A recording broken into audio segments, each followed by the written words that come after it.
A dona da casa, Cristina, quando percebeu que seu anel de diamantes estava desaparecido, parou no meio da sala de estar, na frente de suas amigas da alta sociedade paulistana, e apontou o dedo diretamente para o meu rosto. "Abre essa bolsa", ela gritou, com aquela voz estridente que eu já conhecia tão bem. "Eu sei que você ficou mexendo nas minhas coisas com essas suas mãos sujas. Contratar você foi o maior erro da minha vida, sua favelada."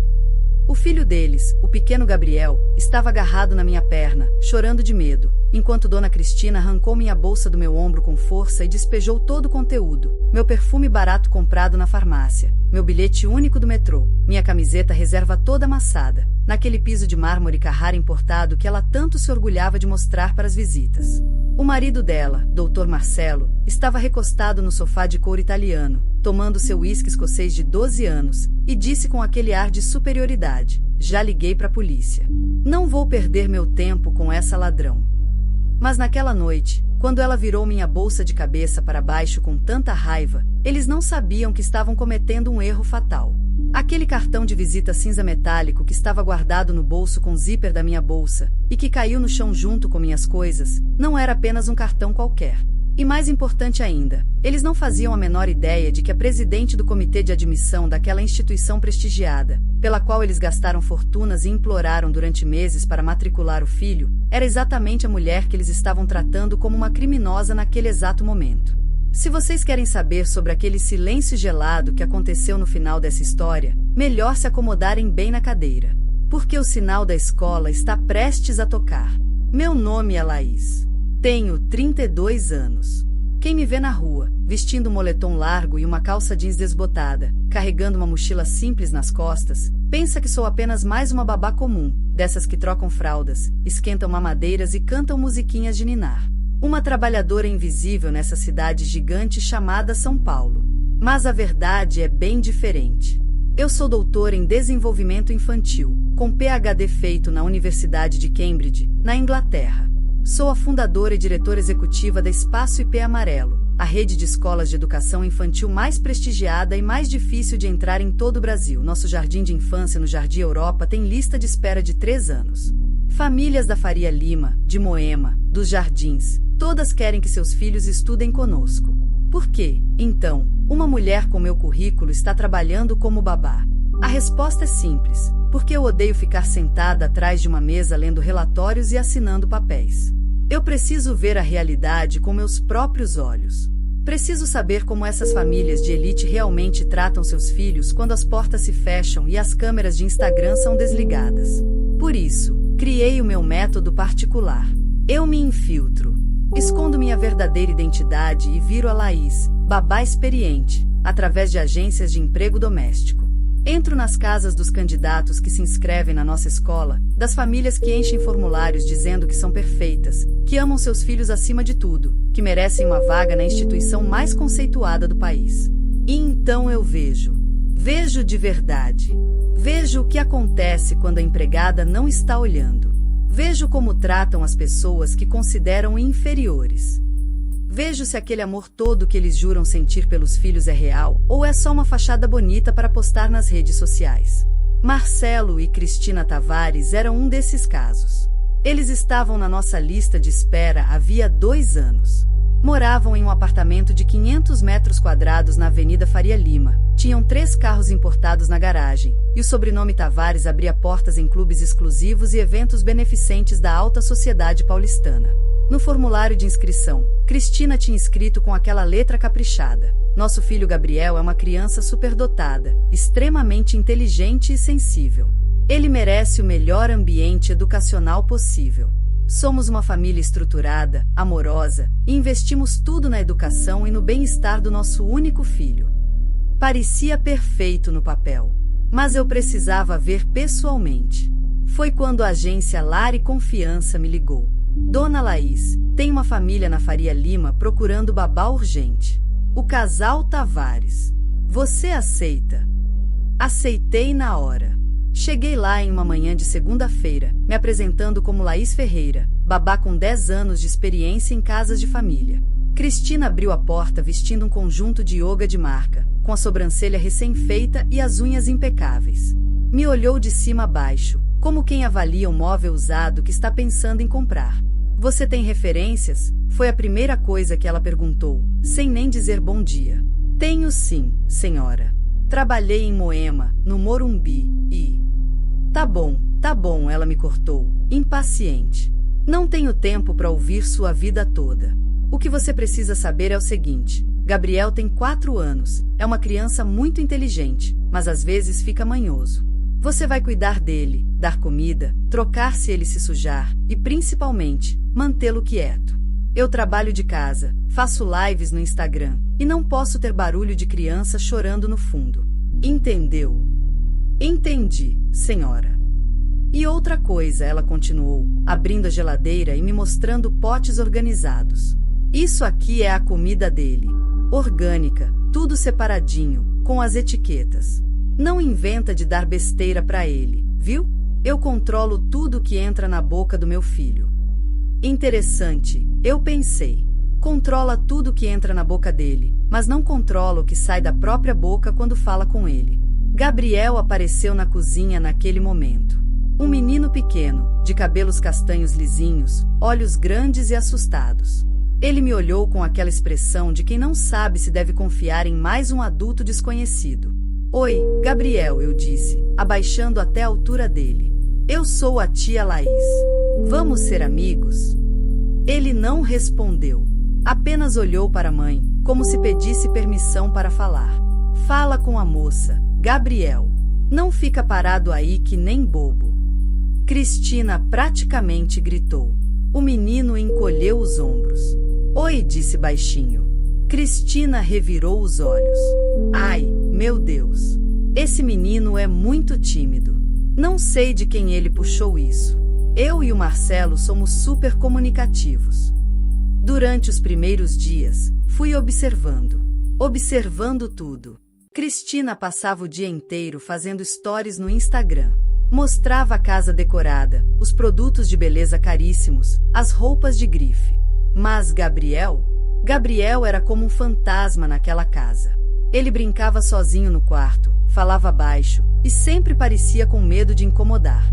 Quando ele queria mostrar um desenho que tinha feito para a mãe, ela dizia: agora não, Gabriel, a mamãe tá gravando. Vai brincar com a Laís. Quando ele perguntava se podia assistir um desenho, ela respondia: pede para Laís colocar. Ela que tá aqui para isso. Doutor Marcelo era ainda pior. Chegava em casa às 9 da noite, sempre ao telefone, sempre irritado. Se Gabriel corria para abraçá-lo, ele desviava. Cuidado, meu filho, não amassa minha roupa. Foi um dia difícil. Se Gabriel chorava por qualquer motivo, e olha, com 4 anos, criança chora mesmo, Marcelo explodia. Laís, cala a boca desse moleque. Minha cabeça tá explodindo. Eu via tudo. E anotava tudo. Gabriel não era superdotado. Gabriel era uma criança comum, que só precisava de atenção, carinho e tempo.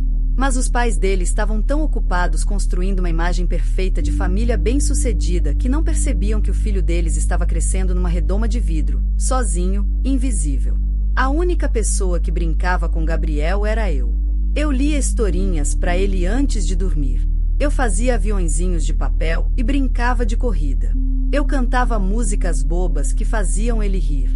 Eu perguntava como tinha sido o dia dele e realmente escutava as respostas. E sabe o que aconteceu? Gabriel começou a me chamar de tia Laís com aquele sorriso tímido e doce. Ele começou a me procurar quando estava com medo. Começou a confiar em mim. Mas para Cristina e Marcelo, eu era apenas a babá. A mulher que eles pagavam R$ 1.500 por mês para fazer o trabalho sujo de criar o filho deles. Certo dia, eu estava na área de serviço dobrando as roupinhas do Gabriel, quando ouvi Cristina falando ao telefone com uma amiga. Ah, mana, essa babá nova é ótima. O Gabriel fica grudado nela. Ela que cuida de tudo mesmo, eu nem preciso esquentar a cabeça. 1.500 tá barato demais pelo sossego que eu tenho. Ela riu. Ela é bem simples, sabe? Mas é gente boa. Humilde. Do tipo que não dá problema. Humilde. Simples. Gente boa. Eu, que tinha passado 6 anos estudando fora do país. Eu, que falava 4 idiomas. Eu, que tinha publicado artigos em revistas internacionais sobre pedagogia. Eu era simples, mas gente boa. Mas eu não estava ali para defender minha honra. Estava ali para fazer meu trabalho, para investigar. E o que eu estava descobrindo sobre os Tavares era suficiente para desqualificá-los completamente. No entanto, o pior ainda estava por vir. Tinha passado exatamente 2 semanas desde que comecei a trabalhar na casa dos Tavares quando aconteceu o evento que mudaria tudo. Era uma sexta-feira à tarde. Cristina tinha convidado o grupinho dela para um chá da tarde. 6 mulheres da alta sociedade, todas vestidas com roupas de marca, todas falando alto, todas rindo daquele jeito exagerado que parece falso. Eu estava no quarto com Gabriel. Ele estava com febre. Nada grave, só uma febre de 37,8, mas ele estava manhoso, querendo colo. Eu coloquei ele no meu colo, dei o remédio que Cristina tinha deixado e fiquei ninando ele até dormir. Foi quando ouvi os gritos vindos da sala. Meu anel! Cadê meu anel? Era a voz de Cristina, histérica. Coloquei Gabriel devagar no berço e saí do quarto. As amigas dela estavam todas paradas, segurando as xícaras de chá, olhando para Cristina como se ela tivesse enlouquecido. Cristina, calma, onde você viu ele pela última vez? Uma delas perguntou. Eu deixei ali no aparador da sala. Juro que deixei. Quando fui lavar as mãos antes de vocês chegarem, tirei e deixei ali. Ela estava virando almofadas, abrindo gavetas, revirando tudo. E então, ela olhou para mim. Aquele olhar. Eu nunca vou esquecer aquele olhar. Era um olhar de desprezo absoluto. Como se eu fosse um inseto. Como se eu fosse culpada antes mesmo de qualquer prova. Você, ela disse, apontando o dedo para mim. Você pegou meu anel. Desculpe, dona Cristina, mas eu nem saí do quarto. Estou com Gabriel desde que as senhoras chegaram. Mentira, ela gritou. Eu vi você passando pelo corredor. Você aproveitou que a gente estava distraída e pegou meu anel. Esse anel vale 50 mil reais, sua ladra. Tinha passado exatamente 2 semanas desde que comecei a trabalhar na casa dos Tavares quando aconteceu o evento que mudaria tudo para sempre. Era uma sexta-feira à tarde, por volta das 3 horas. O céu de São Paulo estava cinza, ameaçando chuva, e o trânsito lá embaixo na Faria Lima já começava a ficar congestionado. Cristina tinha convidado o grupinho dela para um chá da tarde sofisticado, daqueles que ela adorava fotografar para o Instagram com a hashtag Vida de Sucesso. 6 mulheres da alta sociedade paulistana chegaram pontualmente às 15 horas, todas vestidas com roupas de grife, todas carregando bolsas que custavam mais do que 1 ano de salário mínimo, todas falando alto sobre viagens internacionais, reformas em casas de praia e fofocas sobre outras socialites. A mesa estava impecável. Cristina tinha encomendado doces finos de uma confeitaria famosa do Jardim Paulista, macarons franceses, petit fours, tortas delicadas. Tinha champanhe rosé gelada. Tinha flores importadas no centro da mesa. Tudo perfeito para as fotos que ela postaria depois com filtros que deixavam tudo ainda mais bonito do que já era. Eu estava no quarto com Gabriel. Ele estava com febre desde a manhã. Nada grave, só uma febre de 37,8 graus, mas ele estava manhoso, querendo colo, pedindo água toda hora.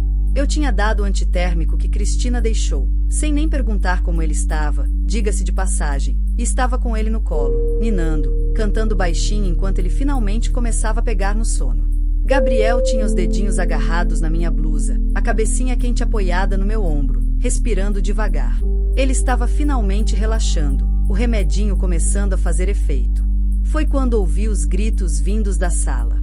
Gritos agudos, histéricos, que fizeram Gabriel acordar assustado e começar a chorar de novo. Meu anel! Cadê meu anel? Era a voz de Cristina, completamente fora de controle. Alguém pegou meu anel de diamantes. Coloquei Gabriel devagar no berço, mesmo com ele chorando e esticando os bracinhos para mim. Xi, fica aqui um minutinho, tia Laís já volta, sussurrei, cobrindo ele com um cobertorzinho. Mas ele estava assustado demais e continuou chorando. Saí do quarto e fui até a sala. As amigas de Cristina estavam todas paradas, segurando as xícaras de chá de porcelana, olhando para ela com aquela mistura de preocupação e curiosidade mórbida que as pessoas ricas têm quando presenciam o drama alheio. Cristina, calma, respira, uma delas disse, uma loira de cabelos lisos que usava um vestido Chanel. Onde você viu ele pela última vez? Eu deixei ali. Cristina apontou para o aparador de mármore perto da entrada da sala. Quando fui lavar as mãos antes de vocês chegarem, eu tirei o anel e deixei ali. Eu sempre deixo ali. E agora sumiu. Ela estava virando almofadas do sofá, abrindo gavetas da cristaleira, revirando tudo como uma louca. O rosto estava vermelho, os olhos arregalados. Esse anel custou 50 mil reais. Foi presente do Marcelo no meu aniversário. Tem 3 quilates de diamantes. Você tem certeza que deixou ali? Outra amiga perguntou, uma morena de óculos escuros de ouro empurrados para cima da cabeça. Absoluta. Cristina praticamente urrou. Eu sempre deixo ali quando vou lavar as mãos. Sempre. E então, como se tivesse tido uma revelação divina, ela parou de revirar as almofadas e virou a cabeça devagar na minha direção. Aquele olhar. Eu nunca vou esquecer aquele olhar pelo resto da minha vida. Era um olhar de desprezo absoluto, de certeza inabalável, de superioridade moral. Como se eu fosse menos do que humana. Como se eu fosse um inseto que ela acabou de descobrir dentro da sua casa imaculada. Você, ela disse, apontando o dedo perfeitamente manicurado na minha direção. Você pegou meu anel. O silêncio que caiu naquela sala foi ensurdecedor. Todas as 6 amigas viraram para me olhar. Eu conseguia sentir o peso daqueles olhares me avaliando, me julgando, me condenando antes mesmo de qualquer palavra ser dita. Desculpe, dona Cristina, eu disse com a voz mais calma que consegui, mas eu nem saí do quarto do Gabriel. Estou com ele desde que as senhoras chegaram. Ele está com febre e... Mentira, ela gritou, dando 2 passos na minha direção. Eu vi você passando pelo corredor. Eu vi com meus próprios olhos. Você aproveitou que a gente estava distraída conversando e pegou meu anel. Sua ladra. Sua aproveitadora. Dona Cristina, eu juro que... Não me venha com eu juro. Vocês são todas iguais. A gente abre a casa, dá trabalho, paga direitinho, e vocês fazem isso. Roubam a gente. Eu confiei em você. Uma das amigas dela sussurrou para a outra, mas alto o suficiente para eu ouvir. Eu sempre disse para ela tomar cuidado com essas babás que vêm sabe-se lá de onde. Outra completou, pois é, hoje em dia não dá para confiar em ninguém. Cristina estava cada vez mais exaltada. Você sabe quanto vale esse anel? 50 mil reais. Você acha que ganha isso em quanto tempo? Em 5 anos. 10. E você teve a audácia de roubar de mim. Eu não roubei nada, dona Cristina. Por favor, vamos procurar com calma. Talvez tenha caído atrás do móvel, ou... Abre essa bolsa, ela ordenou, apontando para minha mochila velha que estava pendurada no gancho perto da porta de serviço. Abre agora. Dona Cristina, não tem nada na minha bolsa, eu... Então por que você tá com medo de abrir? Eu não estava com medo. Eu sabia que não tinha nada na minha bolsa porque eu não tinha pegado nada. Mas também sabia que, naquele momento, nada do que eu dissesse faria diferença. Para aquelas mulheres ali, eu já estava condenada. Culpada até prova em contrário. Tudo bem, eu disse com dignidade. Pode abrir. Mas Cristina não esperou minha permissão. Ela atravessou a sala como um furacão, arrancou minha mochila do gancho com tanta força que quase arrancou o gancho da parede, e voltou para o meio da sala onde todas as amigas podiam ver. Vamos ver o que essa aí está escondendo, ela disse, com aquele tom de justiceira que as pessoas usam quando têm certeza absoluta de que estão certas. Ela abriu o zíper principal da mochila e virou de cabeça para baixo no chão. Minhas coisas rolaram pelo piso de mármore Carrara importado. Meu perfume barato da Avon, que tinha ganhado de uma amiga no Amigo Secreto. Meu bilhete único do metrô, com saldo de 15 reais. Minha camiseta reserva toda amassada, porque às vezes Gabriel vomitava em mim e eu precisava trocar. Minha carteira velha de couro sintético com meus documentos. Um pacote de lenços de papel. Uma barra de cereal de granola que eu comia no almoço porque Cristina nunca oferecia comida para mim. Tudo ali exposto. Toda a minha vida simples escancarada no chão daquela sala de gente rica. As amigas de Cristina olhavam com aquela curiosidade cruel, como se estivessem assistindo a um reality show. Uma delas até pegou o celular, e eu tenho certeza que estava gravando. Cristina revirou tudo. Abriu minha carteira, jogou meus documentos no chão. Abriu o estojo de maquiagem mínimo que eu tinha, um batom vagabundo e um pó compacto. Sacudiu a camiseta como se o anel fosse cair de dentro dela magicamente. Nada. Mas ela não parou. Ela começou a abrir todos os bolsinhos da mochila. O bolso da frente, onde eu guardava canetas. O bolso lateral, onde tinha uma garrafa d'água pela metade. O bolso pequeno onde... Foi quando o cartão de visita caiu. Um pequeno retângulo de papel cinza metálico, com letras em alto relevo dourado. Ele deslizou no mármore e parou bem no meio de todas aquelas coisas espalhadas. Nenhuma delas prestou atenção. Estavam ocupadas demais me julgando. Tá vendo? Não tem, eu disse, tentando manter a compostura mesmo com a humilhação queimando no meu peito. Eu não peguei nada, dona Cristina. Por favor, vamos procurar o anel com calma. Tenho certeza que está em algum lugar da casa. Mas Cristina estava longe de se acalmar. Estava ainda mais furiosa, porque não tinha encontrado a prova que tinha certeza que ia achar. Você escondeu em outro lugar, ela acusou. Já mandou algum comparsa seu levar. Aposto que você tem um esquema, rouba das patroas e vende no Brás. Cristina, isso é um absurdo, tentei argumentar. Não me responde, ela berrou, o rosto a centímetros do meu. Eu podia sentir o cheiro do champanhe no hálito dela. Você é uma empregada. Você não tem direito de me responder. Você tá aqui para servir e obedecer. Foi nesse momento que Dr. Marcelo entrou em casa. Ele tinha saído mais cedo do escritório, provavelmente para aproveitar a tarde de sexta-feira.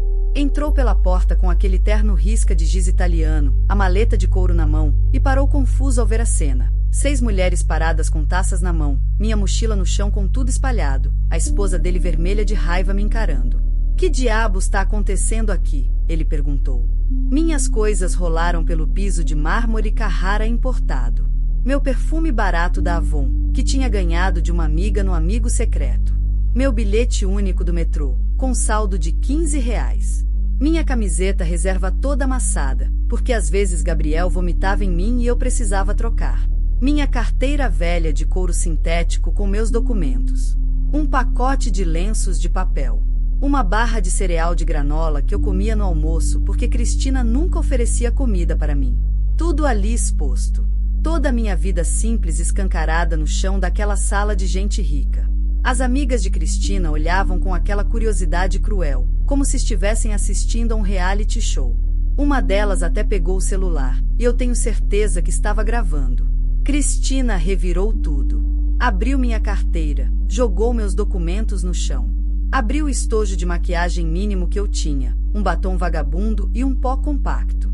Sacudiu a camiseta como se o anel fosse cair de dentro dela magicamente. Nada. Mas ela não parou. Ela começou a abrir todos os bolsinhos da mochila. O bolso da frente, onde eu guardava canetas. O bolso lateral, onde tinha uma garrafa d'água pela metade. O bolso pequeno onde... Foi quando o cartão de visita caiu. Um pequeno retângulo de papel cinza metálico, com letras em alto relevo dourado. Ele deslizou no mármore e parou bem no meio de todas aquelas coisas espalhadas. Nenhuma delas prestou atenção. Estavam ocupadas demais me julgando. Tá vendo? Não tem, eu disse, tentando manter a compostura mesmo com a humilhação queimando no meu peito. Eu não peguei nada, dona Cristina. Por favor, vamos procurar o anel com calma. Tenho certeza que está em algum lugar da casa.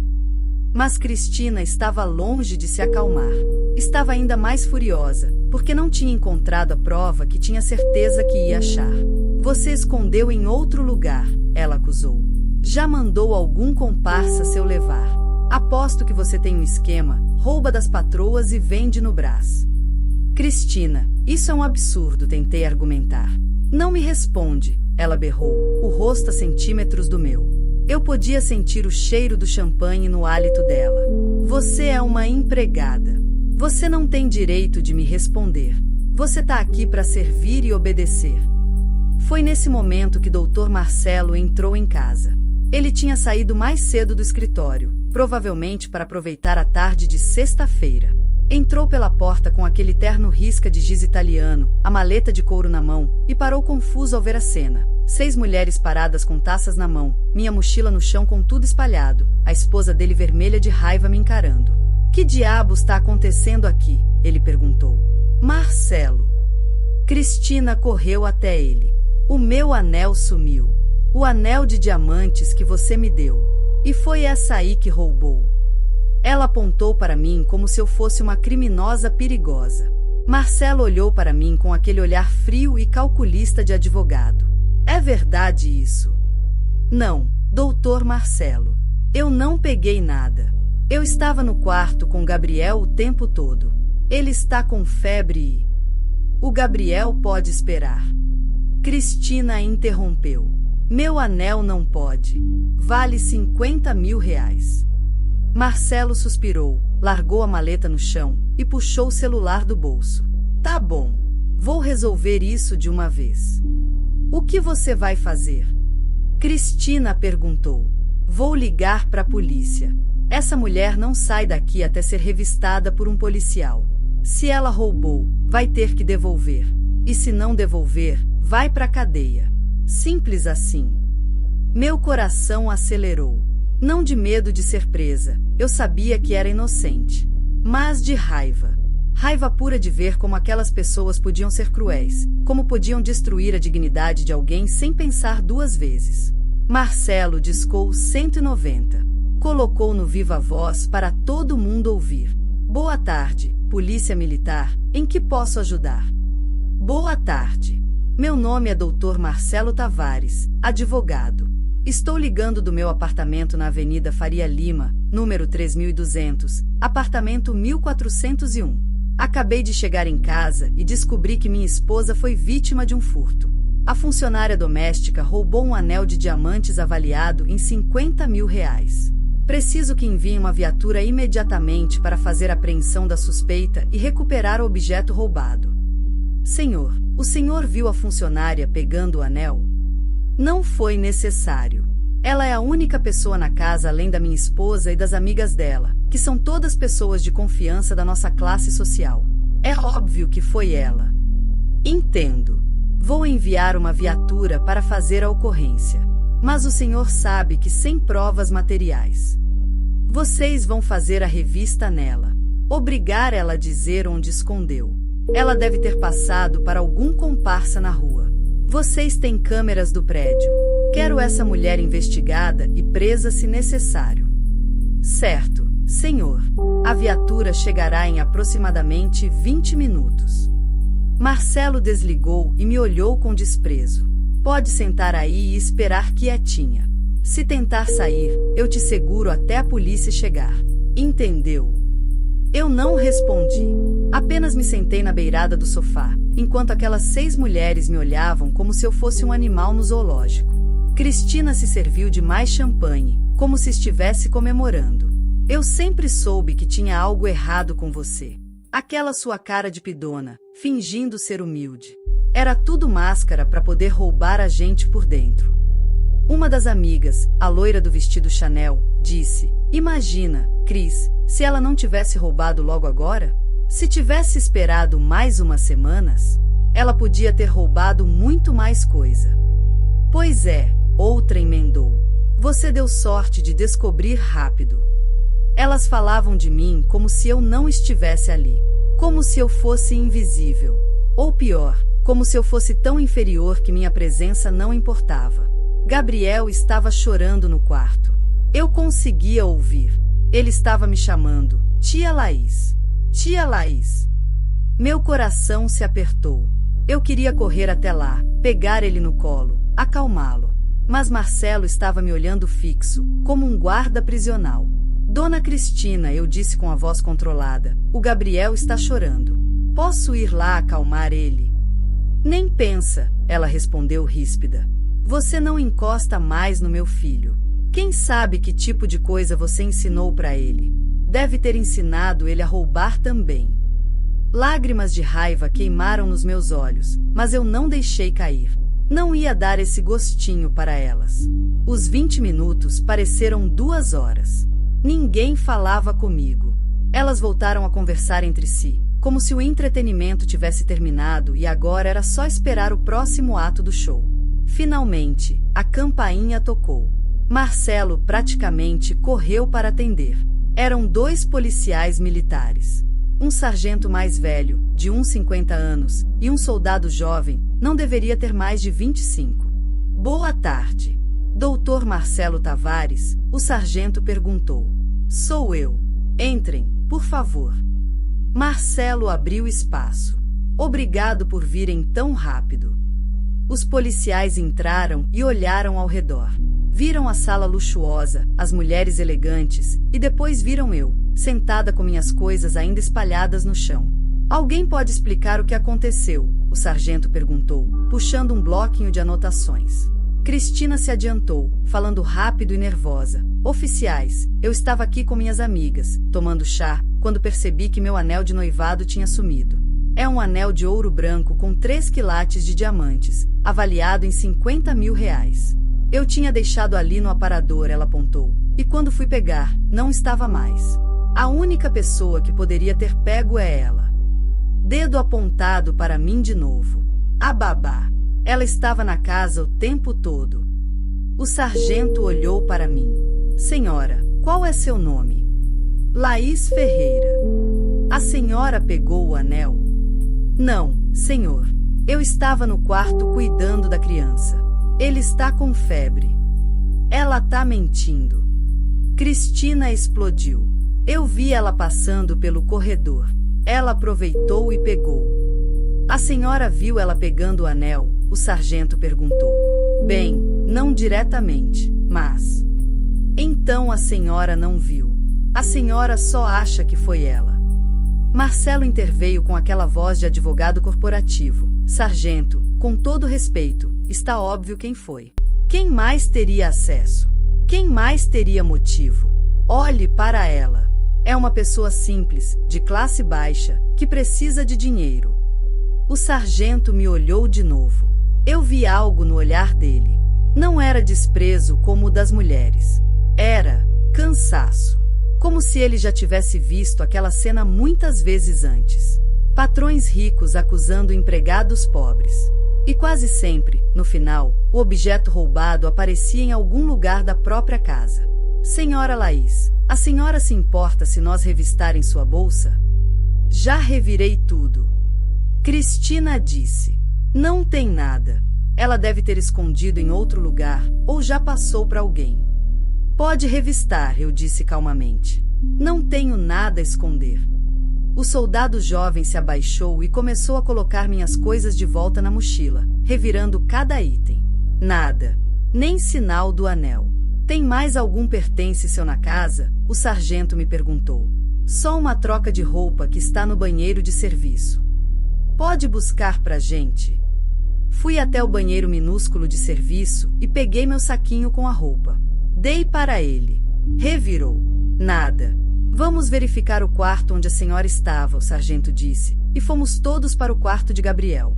Gabriel estava encolhido no berço, vermelho de tanto chorar, o rostinho molhado de lágrimas. Quando me viu, esticou os bracinhos. Tia Laís. Titia. Cristina foi na frente. Gabriel, fique quieto aí. A titia agora é uma mulher má. O menino chorou mais ainda.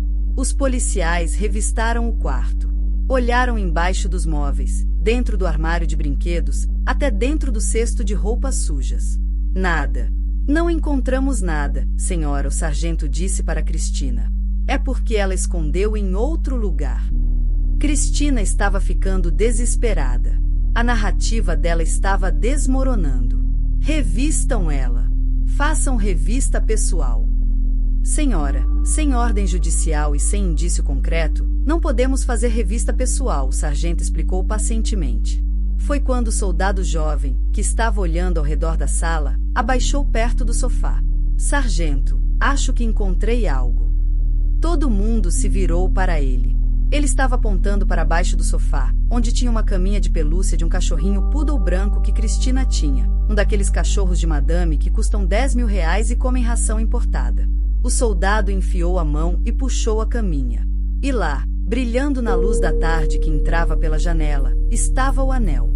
O anel de diamantes de 50 mil reais. O silêncio que caiu naquela sala foi absoluto. O soldado levantou o anel com cuidado. A luz da tarde bateu nas pedras, fazendo os 3 quilates de diamantes lançarem pequenos arco-íris pela sala. É este aqui, senhora? Ele perguntou, estendendo para Cristina. Cristina ficou completamente paralisada. O rosto estava pálido como papel, a boca aberta, sem conseguir formar palavras. As 6 amigas dela ficaram igualmente mudas. Algumas olhavam para o chão. Outras mexiam nos celulares, constrangidas. É sim, Cristina finalmente conseguiu sussurrar. É o meu anel. O sargento olhou para ela com aquela expressão de decepção e cansaço. Então a senhora acusou esta moça de roubo, revirou os pertences dela, chamou a polícia, fez escândalo, e no final o anel estava na caminha do seu cachorro. É isso. Eu não sabia. A senhora pensou errado, o sargento cortou. E cometeu um crime chamado calúnia. A senhora difamou esta moça publicamente. Marcelo se adiantou com aquele jeito de advogado. Sargento, foi um mal-entendido. Minha esposa estava nervosa. Agora que encontramos, está tudo resolvido, não está? O sargento olhou para mim. Senhora Laís, a senhora quer registrar um boletim de ocorrência? Todos os olhos se voltaram para mim. Cristina me olhava com medo e súplica. Marcelo mexia nervoso na gravata. Pensei em todas as vezes que Gabriel tinha me chamado chorando e Cristina nem saía do quarto. Pensei em quantas outras babás já tinham sido acusadas injustamente. Quantas não puderam se defender. Quero sim, sargento, eu disse com voz firme. Não. Cristina praticamente gritou. Laís, por favor. Foi um mal-entendido. A senhora tem toda a razão, o sargento disse. Foi uma acusação grave, com testemunhas. Marcelo tentou com voz conciliadora. Laís, quanto você quer? 5 mil? 10 mil? Ele estava tentando me comprar. Não quero seu dinheiro, doutor Marcelo, eu disse calmamente. Quero justiça. Foi quando peguei do chão aquele pequeno retângulo de papel cinza metálico. O cartão de visita que mudaria tudo.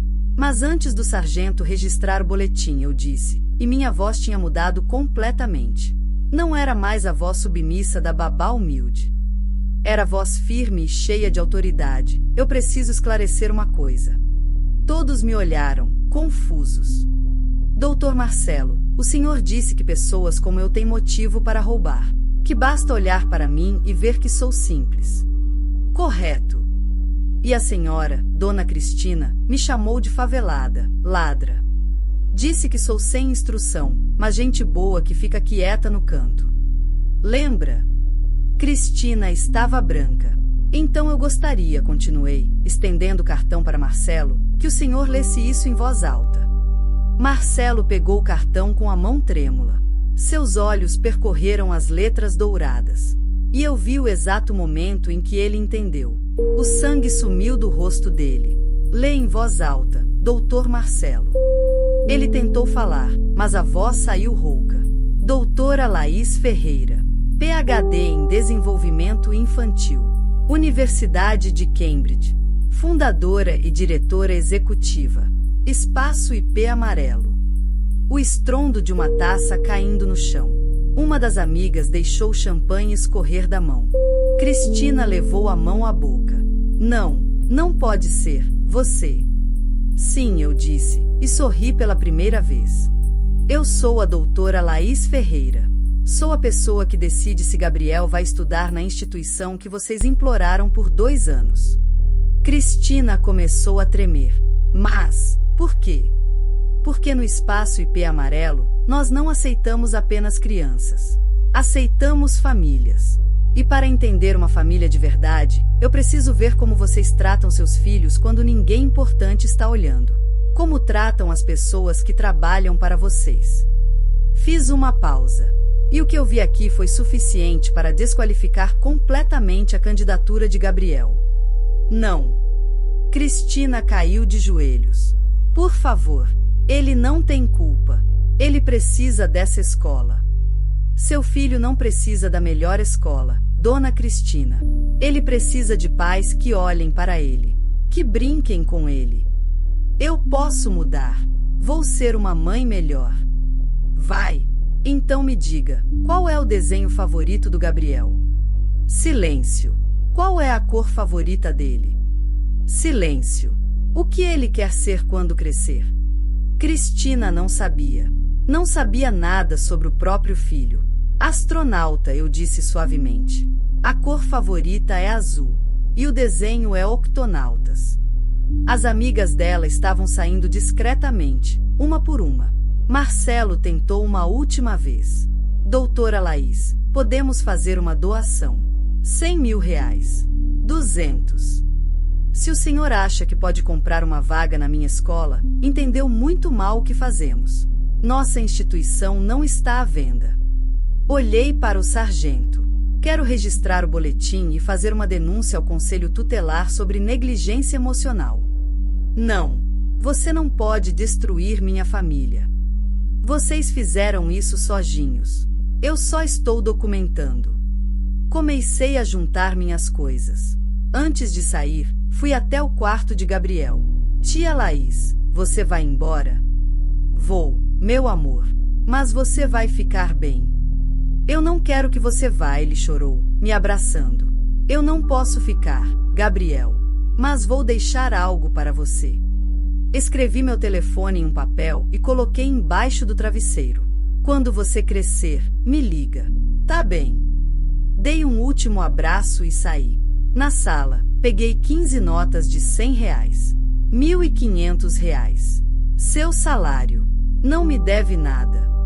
O que vai acontecer agora? Marcelo perguntou. A candidatura de vocês está indeferida permanentemente. Gabriel não vai estudar no espaço IP amarelo. Mas você não pode punir o menino. Estou protegendo as outras famílias. Mas vou enviar uma lista de psicólogos infantis. Gabriel vai precisar. Você está nos chamando de negligentes? Estou afirmando, como profissional. Vocês são pais emocionalmente negligentes. Olhei para os dois. Vocês têm tudo. Dinheiro, apartamento, carros.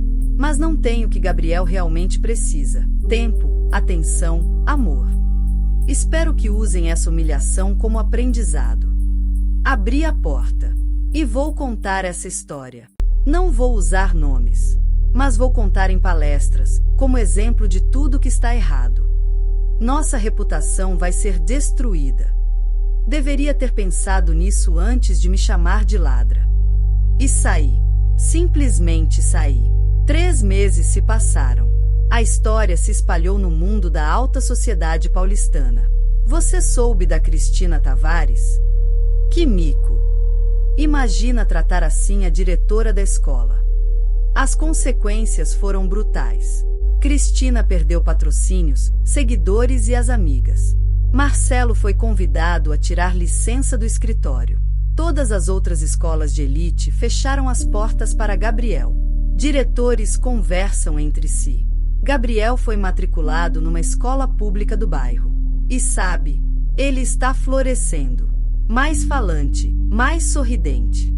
Os pais foram obrigados a se envolver mais. 2 meses depois, recebi um e-mail de uma associação de trabalhadores domésticos me convidando para palestrar. Dei a palestra para 300 empregadas. Falei sobre dignidade, respeito. Uma senhora de 60 anos se levantou. Doutora, obrigada por fazer o que muitas nunca pudemos. A senhora deu voz para todas nós. E foi aí que entendi. A história era sobre todas as mulheres invisíveis, tratadas como objetos. Hoje, quando entrevisto famílias, sempre pergunto: como vocês tratam as pessoas que trabalham na casa de vocês? E a resposta me diz tudo. Mensagem final. O que aprendemos? Nunca subestime as pessoas. Aquela mulher simples pode ter uma história incrível. A babá pode decidir o futuro dos seus filhos. Trate todos com respeito, não por medo de consequências, mas porque é o certo. Antes de acusar alguém, respire. Pense. Uma acusação falsa pode destruir reputações. E se você é pai ou mãe, seus filhos não precisam da melhor escola. Eles precisam de você, do seu tempo, da sua atenção. Gabriel tinha tudo materialmente, mas nada emocionalmente. A criança não lembra da marca do tênis, mas sim se os pais brincaram com ela. Um dia Gabriel vai entender que a única pessoa que se importou foi quem os pais trataram como lixo. Eu mantive o papel com meu telefone embaixo do travesseiro. Quem sabe ele me liga quando crescer. Porque não é sobre vingança. É sobre justiça. É sobre dignidade. É sobre ensinar que ações têm consequências. É sobre a esperança de que histórias assim façam as pessoas pensarem duas vezes. Você nunca sabe quem está do outro lado. E não deveria importar. Trate bem as pessoas porque é o certo a fazer.